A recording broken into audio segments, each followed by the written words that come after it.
Getting over a situationship is a whole different type of pain. You know those talking stages that go on a little bit too long but aren't long enough to be a full relationship? That period of trial where you just start to enjoy each other's company. Seeing something like that come to an end is a weird type of traumatizing because you never really get to see the whole thing through.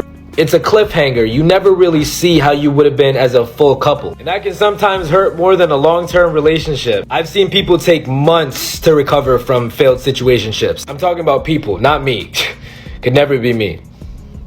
And it's not even a heartbreak that you feel. It's just deep disappointment. And you sit there wondering if that was just a big waste of time.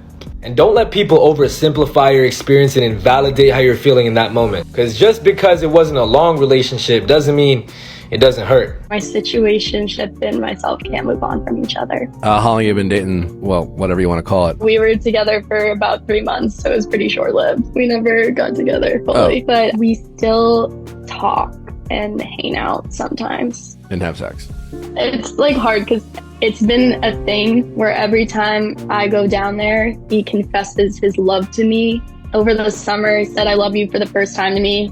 But then he'll say all these things. And then the next day, he'll say, he doesn't remember saying all the stuff. But I told him, I said I was done. I said I couldn't do the hookup thing anymore. Like, I couldn't keep it casual. And then on alumni weekend, he confessed everything to me, being like, "I hate being single. I regret not being with you." First of all, like, this guy's a mess. This is the conversation you need to be having with yourself. I'm not looking for that type of guy. I'm not looking for someone who's on the fence and will one day make a note nap, the next day, I don't want to date a coward.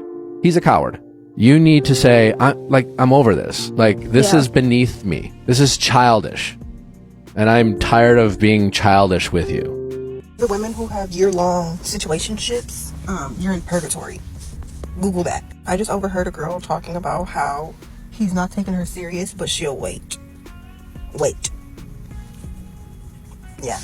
I'm gonna need y'all to Google purgatory and think about that the next time you are questioning a man's affinity for you. You knew that she was emotionally involved. You could have cut it off right then, but you decided to still dig deep in that because you wanted the convenience of what it offered you too. She also knew that you didn't want anything serious, but she thought she could change her mind. Two truths can exist at the same time. Y'all both kind of in it for the wrong reasons, but everybody still agreed to be there. 3 signs that you're in a situationship. A situationship is when the talking phase lasts for way too long and feelings develop, but a relationship never does. Let's get into the signs. Number 1. You meet someone, the attraction is mutual, y'all get involved with each other and have sex, and then boom, they want you, but they're not ready for a relationship. Number 2, if they are not bringing you in public or around friends and family, but they're inviting you to Netflix and chill rather than dinner and a movie, and things develop into more of a text and sex rather than deep conversations and establishing a connection, you're definitely in a situationship. Number 3, if you guys have been talking for a while and have established that you have strong feelings for each other and aren't sleeping with other people, but things haven't upgraded to a relationship, you know what it is. I love you. It'll pass. What are your thoughts on situationships? I had a situationship just actually blow up in my face recently. Well, no one really says like, hey, this is a situationship. It always just ends up being that way. So I feel like if you start to feel that that's what's happening, it usually never ends the way it's supposed to. Because 9 times out of 10, it's either someone likes the other person more than the other person likes them. Have you been in the situation where you liked the person more and you wanted more of a relationship with them? Yeah. Okay, and then... But in Austin, that's just, everyone stays looking for the next best thing. And I feel like no one is satisfied with one person because there's a lot of really pretty people in this city. So relationships here are just unheard of, I think. 1 in a million, right? I always think about my single friends and I'm like, I do not want to be there right now. Because no one wants to work through anything. Yeah. They just are like, you know what?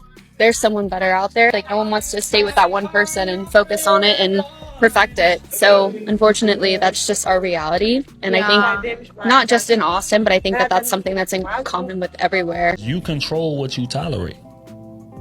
Simple and plain. He could be moving however he want to move. He could be out there with 10 women. He could be out there having sex with all these people, coming back to you, playing games, doing whatever it is that he wants to do. But you control what you tolerate. If I want something serious and I talk to you and I express that, hey, I want to be in a serious relationship. I'm not down for this. We gonna see where it goes. I'm trying to be serious. And he don't give you the energy that you expect or that you want to get back. It's on you to walk from that. Yep. But when you choose to stay in it, you got to take what come with that. That's on you. That ain't on him. Yep. And, you know, that's where the accountability piece comes in. And a lot of women just don't have it. But they'll stay in a relationship 2, 3, 4 years, I've seen. Then get pregnant. And then it's like, well, I don't know how we got here. Nope, don't care. I'm not breaking no contact. I'm not calling you. Bro, I swear to God, I'm done, bro. I don't care. I don't even care, bro. I don't even care. I swear to God, I do not even care. I do not give a flying.